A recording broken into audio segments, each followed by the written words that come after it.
Well, great questions, Jess Allen. Well, in our series, Going Green, we are planting more seeds for a growing conversation about the environment. Part of that is talking about what we can do as consumers and how we can make smarter choices. So diving into all of this with us today is Calvin Lakhan. He's a research scientist at York University's Faculty of Environmental Studies. Welcome, Calvin. So good to have you with us.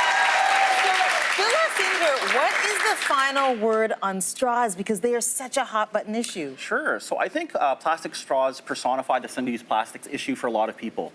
It's something that we readily recognize as being environmentally problematic in the sense it can't readily be recycled, and it's often littered in public spaces and restaurants, etc.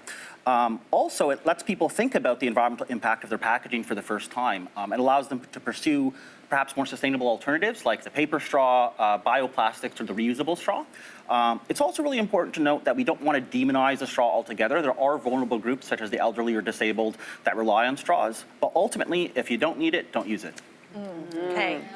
So I want to talk about bags and reusable bags. So every week I go to the grocery store, I have my pack of reusable bags. I feel very superior. I go in there, I'm not using the plastic bags.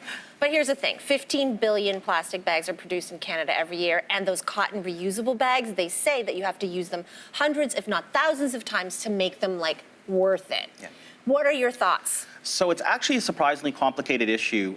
So almost against the intuition, we are always told that plastic bags are really bad for the environment. Yeah. But studies actually show that not only they're not bad, they might actually be better than the reusable alternative depending on the scenario. Yeah. Okay. As to why that is that first, even though we characterize plastic bags as a single-use plastic, in reality we reuse it, between 4 and 5 times, whether that be packing our lunches or picking up dog poop. We do reuse it. In addition to that, the environmental benefits of reusable bags only happen when you reuse it, like you noted, hundreds, if not thousands of times. So unless you use it, you don't get the environmental benefit. A plastic bag requires less energy to make than a reusable bag. So once again, in the absence of reuse, you're not going to get any benefit relative to the plastic bag. Interesting, okay. I mean, here's the thing though, I'm afraid that people are gonna be listening and then they're gonna adopt Lainey's superiority and they're gonna be using like multiple plastic bags when they go to the grocery store and just being like, I saw this on the social. So like really, what is you're not actually telling us to go and do that, to just like overuse plastic then. We should ideally still have like maybe a reusable bag. Yeah, so not at all. So my personal strategy is to just try to always remember to bring reusables with me. I use it until it literally will fall apart. So the most important thing is just develop that habit. Make sure that you take it with you grocery shopping. That way you can get the environmental benefits from it. Keep it in the trunk of your car, always. I'm like militant about it. Okay, so this is again fascinating because last June our government here in Canada announced a proposed federal ban of the single-use plastics that we're talking about, like bags, as early as 2021. And I think that we hope that this is going to force businesses to change their ways, change their manufacturing, change their packaging, for example. But you actually worked on a study at York University, and it found that consumers are actually the ones who end up eating this literally on the bill in the end of it. So your study specifically looked at different socioeconomic backgrounds and how they're impacted by these initiatives. Explain your study a little bit more. Sure. So while we think that sustainable packaging is a great idea and forcing producers to make 100% recyclable packaging is good for the environment, and it is, it also costs more, and those costs are downloaded onto the consumer. So in our study, we evaluated, once again, economic implications of that transition, and it was determined that between 5 and 10% increase in your average grocery cost if you were to use the more sustainable packaging. So a 50-cent increase in the price of bread for you and I might seem like an inconvenience, but there are so many families on the margin that literally cannot absorb that cost increase in the grocery bill in conjunction with other inflationary pressures. Lower income households are also hit doubly hard because they actually consume more packaged goods relative to other income groups. So it's a situation where not only are they getting hit with the increase in price of groceries, but they tend to also be using more of that particular product. Can we talk about food packaging for a second? You know, you go into the grocery and there are vegetables, say cucumbers or peppers, and they're individually wrapped in plastic. And I look at that and I think, is that even necessary? What's the story behind using wrapping that way, food packaging that way? Yeah, so I know it might seem kind of silly to wrap a cucumber in cellophane. It seems excessive. Yeah, or an individual avocado, but there's a very specific reason. So first and foremost is actually food safety. But the second concern is actually longevity, so increasing the shelf life both at the store and in the home. So in that cucumber example, when we wrap it in our cellophane, it will actually quadruple its shelf life relative to something that is not wrapped. So a farmer's market might seem like a wonderful idea, pesticide-free, packaging-free, but the produce actually spoils much, much faster. When we did a study that kind of examined the impacts of food packaging, or specifically plastic packaging on food waste, what we discovered is things like sandwich bags, cellophane wrapped, freezer bags, things that actually cannot be recycled. Historically, they've been characterized as being bad for the environment. Their ability to avoid food waste actually more than offset that implication. An example of this would be something like cellophane that we use to rewrap our sandwiches, or freezer bags that we put the chicken we bought on sale.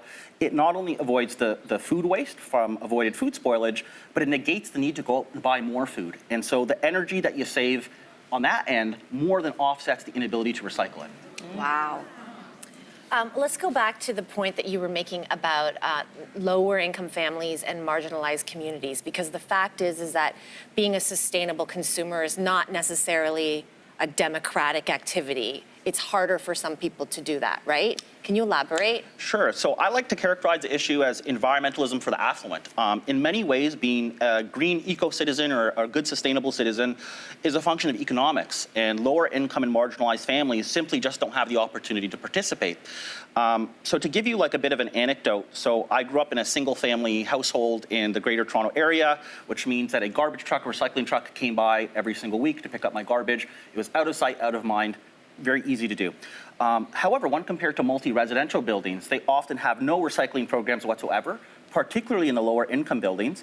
And if they do, it's in a small little waste room in the basement that's either dangerous, physically obstructed, dirty, and ultimately just inconvenient. And so there's a situation where, because of that impediment, the recycling rate for multi-residential buildings is only 1/6 that of single-family households. And what's even more interesting is that somebody might say, okay, maybe that's a behavioral difference between income groups. But the truth is that stated preferences for the environment is identical across all income groups.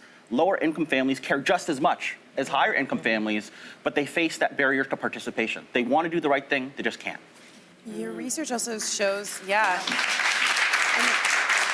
connected to this, your research also shows that lower income households are more likely to be adversely affected by climate change. Talk about this. Sure. So while that phenomenon is probably a little bit more acute in like the developing world because of rising sea levels or flooding, it does happen in our own backyard. So when it comes to siting of waste facilities, so things like hazardous waste depots, landfills, tire transfer stations, et cetera, there's a principle called NIMBYism, which refers to not in my backyard. So communities want access to these services, they just don't want it anywhere near their households. So what ends up happening is that these facilities are often sited in lower income areas because they have less resources or ability to kind of like push back against it. And when there is a climatic or weather disruption, they're also the ones in closest proximity to these hazardous sites. This manifests itself quite readily in Aboriginal communities in rural and northern Ontario. Their groundwater systems are much more susceptible to contamination given their proximity to landfill sites. So it's a situation where climate change hits our most vulnerable communities first and the hardest. Gosh, what we're seeing here is that it's not so black and white. I think it seems overwhelming. So if we're wanting to take one big takeaway to be the best consumer, smartest consumer that we can be to help Mother Earth, what is that takeaway? Sure. So I think it's really important to remember that reduce, reuse, recycle is not just a catchy phrase. It's actually the order in which we're supposed to do things. First, we're supposed to avoid, so reduce our consumption. Then we should reuse. A great example of that is using something like Tupperware, which not only cuts out the need to package products, but avoids food spoilage. And recycling is always our last option. Secondly, I would strongly suggest that people kind of consume less, or more specifically, do you really need to buy everything that you buy? Does it make sense to buy a bag of apples when you only need 3 apples? That matching of our consumption with our disposal is going to be critical in adopting and cultivating more sustainable behaviors and reducing the strain on our landfills. Wow, Calvin, you've given us so much to think about. Thank you so very much.